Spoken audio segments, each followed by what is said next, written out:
Hello जी, बोला hello रे भाई, वेलकम टू नहीं गाइस वैसे इसका पाइन ऑयल की दो काम बता आ गया। चैन टाइट करने के लिए हम मिस्त्री हैं। हम इसका और है गाइस काम काम गाइस काम है निको रे देखिए सर इसको पहले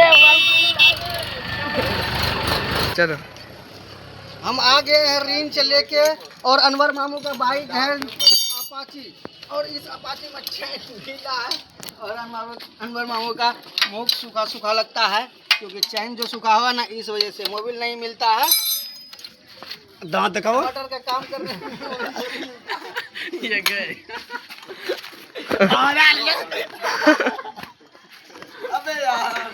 अबे यार बस गया। मजाक खत्म। Hello guys,